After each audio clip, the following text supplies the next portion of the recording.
এই অঙ্কটিতে দেওয়া আছে যে 5x - 10 = 20 হলে x এর মানটা কত, অর্থাৎ x সমান কত। ওকে, চলো আমরা বের করি মানটা।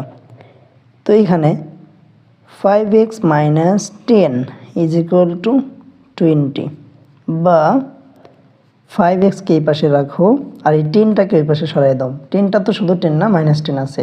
তো এই পাশ সমীকরণের বাম পাশ থেকে অপর পাশে গেলে, অর্থাৎ এক পাশ থেকে আরেক পাশে গেলে চিহ্নটাও কি হয়, পরিবর্তন হয়।